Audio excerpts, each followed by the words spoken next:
मेरे देश के लोगों, मैं ये वीडियो खास करके विशेषकर उन लोगों के लिए बना रहा हूँ जो कि आज शायद ये सोच रहे हैं कि ये debit card, cashless economy, mobile banking, net banking, सरकार उनको क्या ये सब लफड़े के अंदर डाल रही है। मेरे देश के वो लोग जो शिक्षा नहीं प्राप्त कर पाते, जो जीवन भर मजदूरी में लगे रहते हैं, वे लोग जो शराब की लाइनों में लगे रहते हैं और शिक्षा और व्यापार या कोई अच्छी नौकरी से दूर रहते हैं। मेरा ये वीडियो उन लोगों के लिए है। मेरा ये वीडियो उन लोगों के लिए नहीं है जिन्हें अच्छी शिक्षा मिली या जिन्होंने अच्छी शिक्षा प्राप्त की और आज वह इंटरनेट बैंकिंग, मोबाइल बैंकिंग आदि प्रयोग कर रहे हैं। और साथ में मेरा ये वीडियो उन महिलाओं के लिए भी है जो ये कह रही हैं, भाई सब्जी खरीदने जाएंगे तो क्या नेट बैंकिंग इस्तेमाल करेंगे, डेबिट कार्ड इस्तेमाल करेंगे। हाँ, ये बात सही है कि मैं जब नोटबंदी हुई इसका मैंने विरोध किया, पर डिजिटलाइजेशन का विरोध करना और नोटबंदी का विरोध करना ये दो अलग बातें हैं। आपको ये बात समझनी पड़ेगी। बेशक ये दोनों चीजें एक समय हुई है, लेकिन बीजेपी को आप दोषी ठहराएं तो ये बात गलत है। क्योंकि जो समय काल था जिस समय सबसे ज्यादा डिजिटल इंफॉर्मेशन जानी चाहिए थी, वह समय था कांग्रेस का। कांग्रेस की 10 साल सरकार रही थी और बीजेपी की तो अभी 2.5 साल ही सरकार है। और अगर डिजिटलाइजेशन बीजेपी की सरकार कर रही है तो इसके लिए उनकी प्रशंसा करनी चाहिए और उनका धन्यवाद करना चाहिए, क्योंकि वह आने वाले समय में भारत को बहुत बड़ी एक भेंट देके जा रहे हैं। मैं ये बात भी स्पष्ट कर दूं कि मैं वीडियो इसलिए नहीं बना रहा क्योंकि मैं कोई बीजेपी का समर्थक हूँ या मैं कोई मोदी भक्त हूँ। बात मैं तथ्यों के आधार पर कहूँगा। मेरा अपना personal support Bahujan Samaj party, BSP और मायावती जी को है, क्योंकि मैं डॉक्टर अंबेडकर के मिशन से जुड़ा हुआ हूँ। और बीएसपी ही वह पार्टी है जो कि हमें लगता है कि बहुजनों का सम्मान करती है। मायावती जी के अपने क्या पर्सनल विचार रहे नोटबंदी पर, वह एक अलग बात है। उन्होंने नोटबंदी का विरोध किया है लेकिन उन्होंने डिजिटल इंडिया का विरोध नहीं किया है। और अब इस चीज़ को समझने की ज़रूरत है। जैसे कि मैंने कहा कि हमारे देश के बहुत से लोग जो कि शिक्षित नहीं हैं, बैंक में अकाउंट नहीं है, मजदूर हैं, नशे की लत में हैं, अर्थव्यवस्था को समझ नहीं पाते। हमारी बहुत सी महिलाएं, बहनें, माताएं, बच्चे जो नहीं समझ पाते, उनको अब जो मैं बताने जा रहा हूँ वह एक बहुत ही महत्वपूर्ण बात है। लेकिन एक बात मैं और आपको बताना चाहूँगा कि मेरे चाचा जी, माननीय पुरुषोत्तम सबलानिया जी, इनकम टैक्स से रिटायर हुए हैं, इनकम टैक्स ऑफ इंडिया से। और मैंने उनसे भी कुछ दिनों बाद, ये नोटबंदी के बाद, उनसे भी मैंने बात की और अनेक विषयों पर उनके साथ आर्थिक मुद्दों के ऊपर विचार होते रहते हैं। मैं खुद अर्थव्यवस्था का अध्ययन करता हूँ, व्यवसाय भी करता हूँ और लेख भी लिखता हूँ। और अमेरिकी अर्थव्यवस्था, चीनी अर्थव्यवस्था और भारत की अर्थव्यवस्था का भी अध्ययन पिछले 5-6 सालों से लगातार कर रहा हूँ। तो मेरे चाचा जी अक्सर एक बात कहा करते थे अपने जॉब के दौरान, और हाल ही साल भर पहले ही रिटायर हुए हैं, बल्कि शायद इसी साल, हाँ इसी साल रिटायर हुए हैं। तो वह एक बात कहते थे कि भाई, इस देश के अंदर जो लाला व्यापारी वर्ग है वो कितना टैक्स दे रहा है, कितना टैक्स नहीं दे रहा है, ये पता ही नहीं चल रहा किसी को।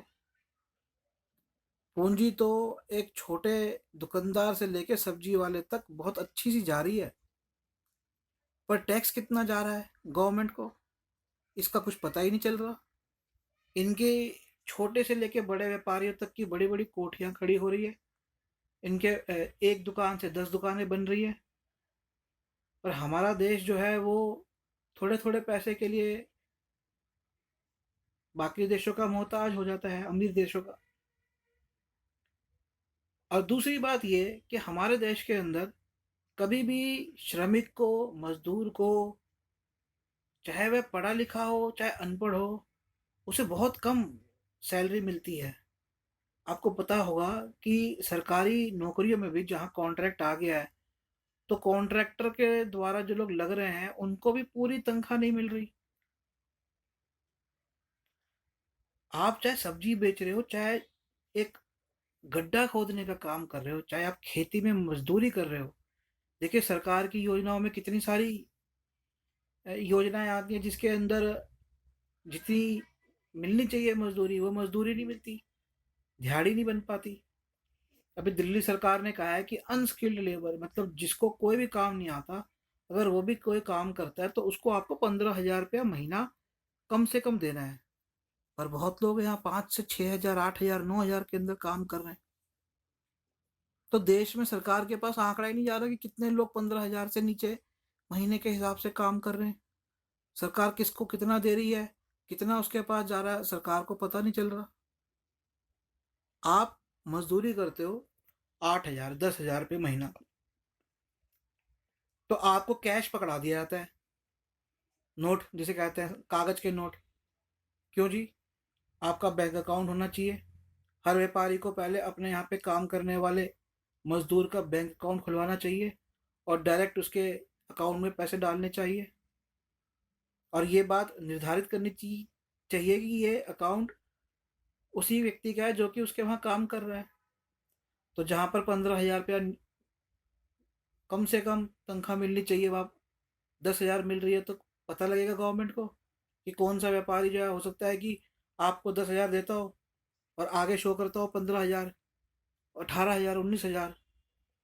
क्योंकि 20 हजार रुपये तक, जो मुझे जानकारी है कि 20 हजार रुपये तक अगर कोई देता है महीने में एक बार किसी को एक तनख्वाह, तो उसको टैक्स देना पड़ता है, अपना टीडीएस काटना काटना पड़ता है, टीडीएस फॉर्म भरना पड़ता है, पता लग जाता है गवर्नमेंट को। लेकिन वो 20 हजार से कम तनख्वाह दे रहे हैं, उसमें पता नहीं चल रहा, गवर्नमेंट को पता नहीं चल रहा। तो वो जो वर्ग है, जो वर्ग कम तनख्वाह लेता है, वो वर्ग मारा जा रहा है। हमारा बहुत बड़ा वर्ग, अफसोस की बात है, कि शराब की लाइनों के अंदर लगा हुआ है। आपने सोचा है कभी कि आप जब ठेके पे जाते हैं और शराब लेके आते हैं, तो वो शराब की बोतलें कितनी बिक रही हैं, कितनी नहीं बिक रही, इसका गवर्नमेंट को कुछ पता चल रहा है, नहीं चल रहा? या हमारे जो लोग बहुत से बीड़ी, पान, तंबाकू ले रहे हैं, आपको पता लग रहा है कि पनवाड़ी के पास कितना जा रहा है, नहीं जा रहा? वो जो आप सिगरेट के महंगे महंगे पैकेट ले रहे हैं, वो कितने पैकेट बिक रहे हैं? लिखा तो होता है कि इतनी इनकम, ये तो लिख दिया जी कि इतनी इतनी इसकी इतनी, सिगरेट के पैकेट पे लिख दिया जी इतनी एमआरपी है, हर पैकेट पे एमआरपी लिखा है। लेकिन आपको क्या पता लग रहा है कि कंपनी कितने पैकेट बना रही है और कितने पैकेट मार्केट में आ रहे हैं? गवर्नमेंट को भी पता नहीं चलता। अब पारदर्शी तरीका क्या हो जिससे पता लगे गवर्नमेंट को कि कितना धन व्यापारी की जेब में जा रहा है। आज व्यापारी अपने जीवन को तो बहुत बड़े बड़े बढ़िया स्तर पे जी रहे हैं जी, बड़ी कोठियां बना रहे हैं, बड़े महल खड़े कर रहे हैं। वो मजदूर का जिंदगी भर काम करने के बाद उसका बेचारे का एक घर भी नहीं बन पाता। इस चीज को समझने की जरूरत है। सब्जी वालों का मैंने देखा है कि सब्जी वालों ने, हाँ, ये बात मानते हैं कि व्यवसाय में कमाई होती है और बहुत धन बनाते हैं, तो सब्जी वालों पे क्यों आप शहर में टैक्स नहीं ले रहे? क्यों सब्जी वालों को कैश पे ही सब्जी खरीदे? ये बात बताइए आप। जो सब्जी की आप, सब्जी वाला बाकी शहर के चीज़ों के दाम के हिसाब से सब्जी दे रहा है, तो उससे टैक्स क्यों ना ले? उसका कम से कम पता तो चले किसकी कितनी सेल हो रही है, नहीं हो रही। आपको पता है सब्जी में तो कितनी बड़ी कमाई है।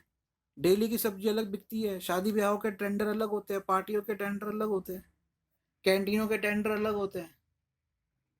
और वैसे भी रेस्टोरेंट कितने खरीदते हैं सब्जियां, कोई कम है क्या खाने पीने की सब्जी की? दूध का काम कितना बड़ा है। तो कहाँ पता लग रहा है गवर्नमेंट को? हमारे यहाँ पे बहुत सारे दुकानदार है, इतनी उनकी दिन रात दुकानें चलती हैं, लेकिन वो कोई किसी ने कोई मशीन नहीं लगा रखी, स्वाइप मशीन नहीं है, कुछ नहीं है। यहाँ तो ये तो क्षेत्र के अंदर इतने हर एक की जेब के अंदर डेबिट कार्ड है, फिर भी लोगों ने मशीनें क्यों नहीं लगा रखी।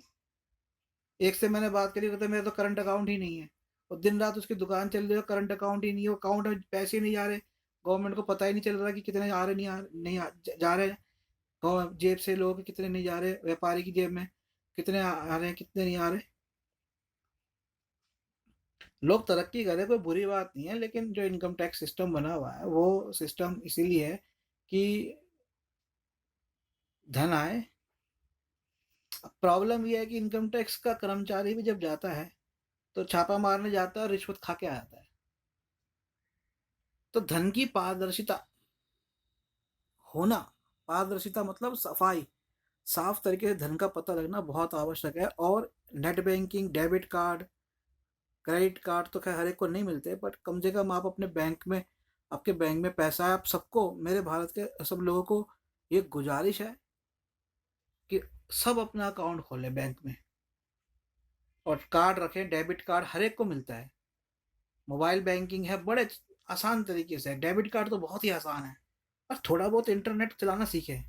और ये रोना ना ना गाएं कि हमें तो जी पढ़ना नहीं आता, हमें तो लिखना नहीं आता। तो गंवार के गंवार बने रहेंगे क्या, ये बताइए। जब आप गंवार बने रहेंगे तो आपकी सरकार भी गंवार बनी रहेगी, फिर गंवारों का देश कहलाएगा क्या, ये बात बताइए आप मेरे को। और गृहिणियां कह रही हैं, महिलाएं कह रही हैं जी सब्जी खरीदने जाएंगे। अरे महिलाओं को ये बात समझनी चाहिए कि पुरुषों के ऊपर कितनी सिरदर्दी है। अगर पारदर्शिता होगी, पुरुषों की आय अच्छी होगी, तो उनकी भी सिरदर्दी थोड़ी कम होगी। उनको साथ देना चाहिए इस बात का, पुरुषों का साथ देना चाहिए उनको इस बात का कि ये जो हो रहा है इससे हमारे पुरुषों पर सिरदर्दी कम होगी, हमारी सरकार अमीर होगी। सरकार के पास पैसे नहीं है। आज यहाँ पे तीनों तरफ से हम घिरे हुए हैं, चीन हम पे घिरा हुआ है, हमारी हिम्मत है कि चीन को कुछ जवाब देने की। जब चीन हमारे यहाँ घुसाएगा तो हम क्या करेंगे, हम यूएन में भागने फिरेंगे क्या। जब पाकिस्तान यहाँ पे घुसेगा तो क्या करेंगे हम, फिर अमेरिका के आगे हाथ जोड़ के खड़े होंगे क्या, हमें हथियार दे दो। क्या हमारे अनुसंधान अच्छे नहीं होने चाहिए, हमारी रिसर्च अच्छी नहीं होनी चाहिए, क्या हमें अच्छे हथियार नहीं चाहिए अपने आप को प्रोटेक्ट करने के लिए, अपने आप को बचाने के लिए। क्या हमें अमीर नहीं बनना है, अमीर का मतलब होगा कि हम सुरक्षित होंगे, हमारी सरकार अमीर होगी तो हमारा देश सुरक्षित होगा, हमारी सरकार अमीर होगी तो हमारी वैज्ञानिक रिसर्च यहाँ पर अच्छी होगी, हम भी अपने स्पेस स्टेशन बनाएंगे, हम दुनिया में जाएंगे। हम हमारा समुद्र आज घिरा पड़ा है, आज आपको पता नहीं चीन हमारे श्रीलंका तक आ चुका है, इधर पाकिस्तान के कराची पोर्ट तक आ चुका है। तो समुद्र क्या खाली पानी जमीन थोड़ी ना चाहिए होती है, व्यवसाय के लिए आपको समुद्र चाहिए, समुद्र में तेल है, गैस है। तो हम कैसे समुद्र पे अपना आधिपत्य जमाएंगे जो कि हमारे क्षेत्र में आ रहा है। चीन आज अपने क्षेत्र से बाहर के समुद्र पर भी अपना आधिपत्य जमा रहा है, पाकिस्तान को साथ दे रहा है। तो ये सब कैसे होगा। आज आपको पता होना चाहिए कि आपको जो बिजली मिल रही है, ये जो सड़कें बन रही हैं, ये इतनी सस्ती कीमत पे आपको मिलती है, आपको पता नहीं है। आपने कभी बिजली का आविष्कार किया है, आपने कभी पदार्थों का आविष्कार किया है। इतने सारे आविष्कारों का फायदा बहुत सस्ते में मिल रहा है, आप टीवी देख रहे हैं। आपने कभी सोचा है कि टीवी के लिए जो सैटेलाइट लगाने पड़ते हैं, उस आविष्कारों के लिए, रिसर्च के लिए पैसा कहाँ से आएगा। अब जो मोबाइल फ़ोन पे घंटों को बातें करते हैं, कभी सोचा है उसके लिए टावर लगाने के लिए, सैटेलाइट भेजने के लिए, नए रिसर्च करने के लिए, नए तरह के मोबाइल फ़ोन बनाने के लिए कहाँ से धन आएगा। तो देश को अमीर बनाने का मतलब है देश की साइंटिफिक, वैज्ञानिक सोच आगे बढ़नी। तो इस चीज़ को सबको समझने की ज़रूरत है।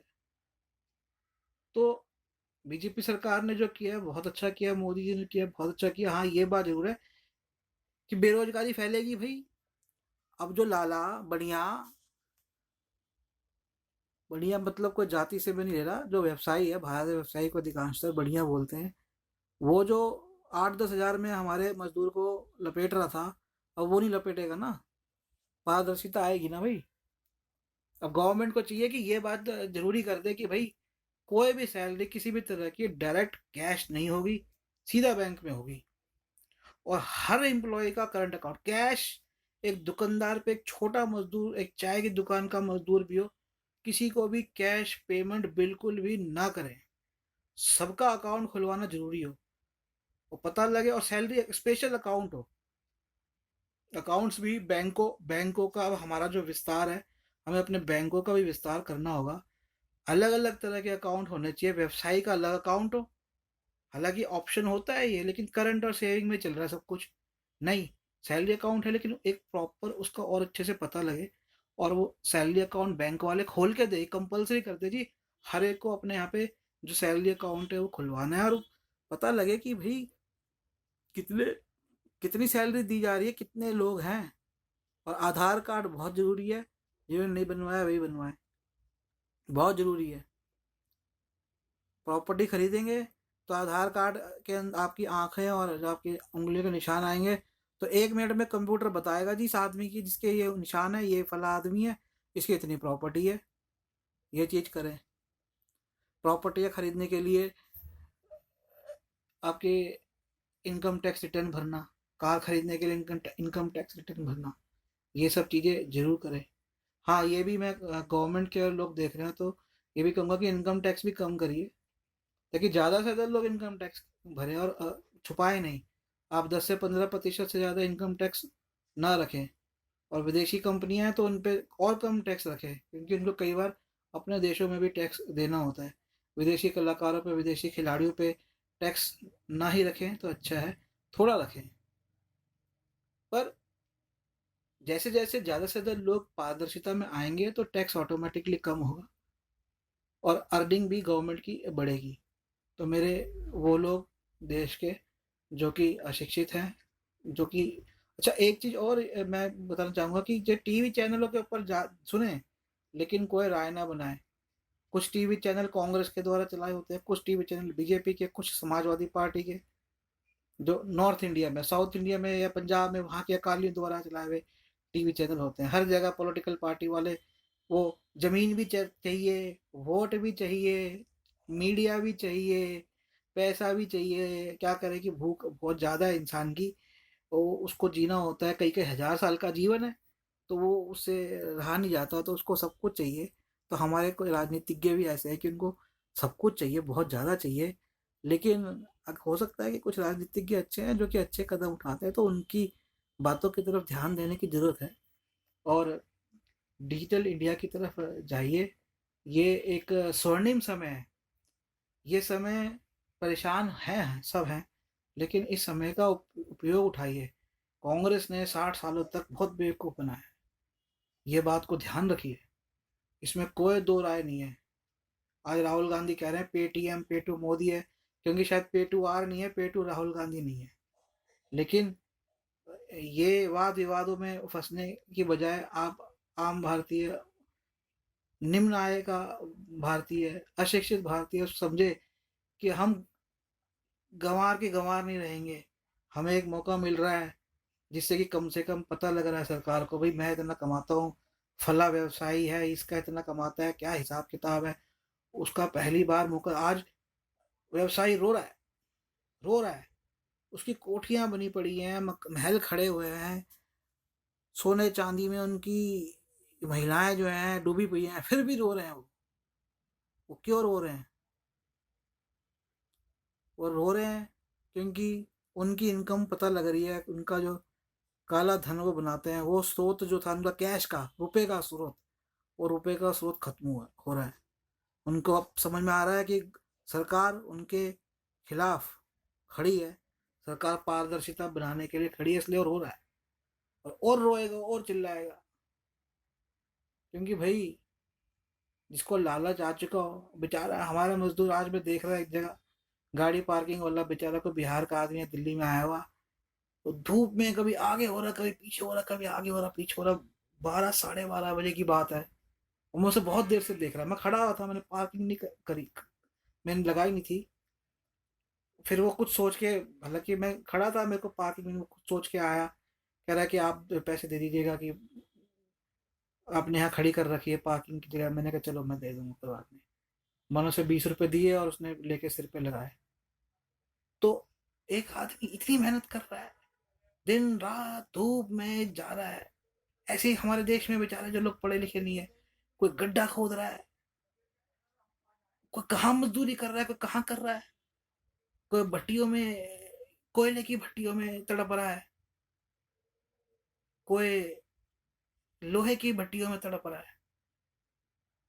पर जो उसका व्यापारी है, वो उसका व्यापारी बड़े बड़े महलों में एंजॉय कर रहे हैं, आलीशान गाड़ियों में घूम रहे हैं। घूमिए, आप भी घूमिए, और भाई अपने मजदूर को भी तो गाड़ी दे दीजिए ना। उसकी भी तो कोई जिंदगी है कि नहीं है? तो इस बात की तरफ ध्यान देते हुए मेरा ये मैसेज आप अपने गांवों में खास करके सबको दिखाइएगा। मैं निखिल सबलानिया, दिल्ली से। जय भीम, जय भारत, नमो बुद्धाय।